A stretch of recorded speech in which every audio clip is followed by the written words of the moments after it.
Welcome to a healthy living video blog at workoutmaster.com. This is Ruben. And this is Aram. Today we're going to talk about how you can jumpstart your fat loss program for this upcoming spring season. Before we do that, next few episodes are going to be about some exercises that we feel are very important to include into your exercise program. Let's tear this one apart, Ruben. All right, so we had, we heard some viewers mention that they wanted to get some ideas on how to start their spring program to start losing weight and getting in good shape. And we figured that the best way to do this is to approach this with the elimination diet. The elimination diet is basically what the name says, eliminating. And just basically an idea, eliminating all those foods that you eat that might actually work against you. Absolutely. First of all, I will mention that the one that you have to get rid of, as in the first, step, is to get rid of all the processed food that you eat, right? Everything that's pretty much packed and canned and has a long shelf life, you should actually try to avoid it for a long period to come in order to keep this jump start, going strong for several months if be. Yeah. One of the fastest way to get rid of the fat is by stop providing things that inflame your body, right, and create a lot of trouble for your body. That's why we recommend mostly some sort of elimination diet. So first thing, by far, highly processed, heavily used everywhere, are grains. So number one thing we would recommend you to completely get rid of, at least for a few weeks.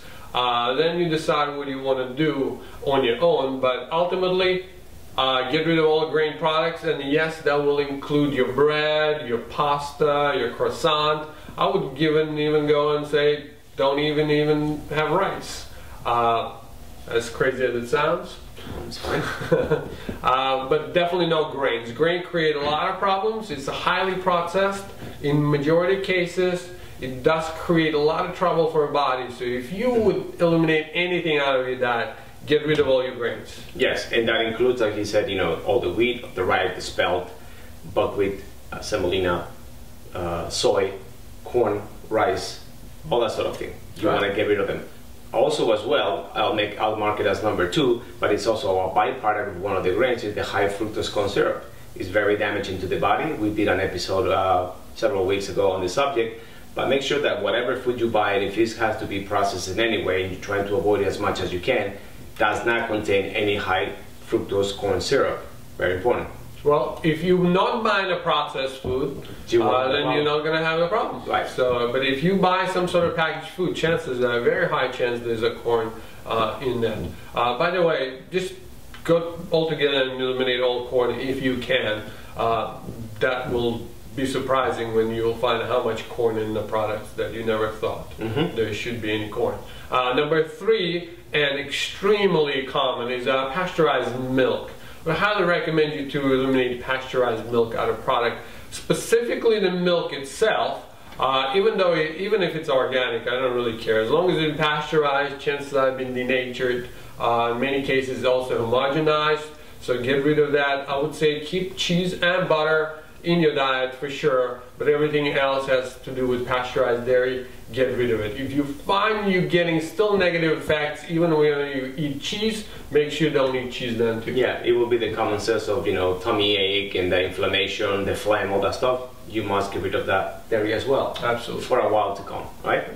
And we have soy too, yeah? Right, we mentioned that soy is a product that you want to eliminate as part of the number 1 that it was, part number 2, which it was all the grains. That goes without saying. However, we've spoken about things that we want you to eliminate, and now we're going to mention one particular one that we want you to add to your diet. And partly was spoken before when we talk about dairy, but we want you to start consuming more butter as a form of saturated fat, and also coconut oil, especially some type of extra virgin unprocessed, More than anything, I would say coconut oil, because yes, coconut oil more and more coming out in the news, and more information coming out in the news on how much it will help you with jump starting your metabolism and yes, creating more energy production. Coconut oil is easier converted into energy by your body, and it really kicks on your metabolism. So I highly recommend you start using coconut oil as something that you cook with, or maybe even as a supplement. Take a little spoon of it and jug it. Absolutely. As always, it goes without mention that you want to be active. by whatever forms of movement you might enjoy.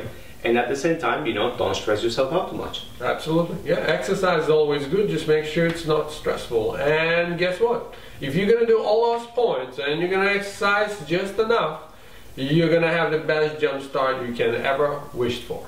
That's correct. Anything else you want to say? I think that sums it up. All right. Thank you very much for watching, guys. Until next time, and make sure you watch our exercise episodes coming up next couple of days. Thank you very much.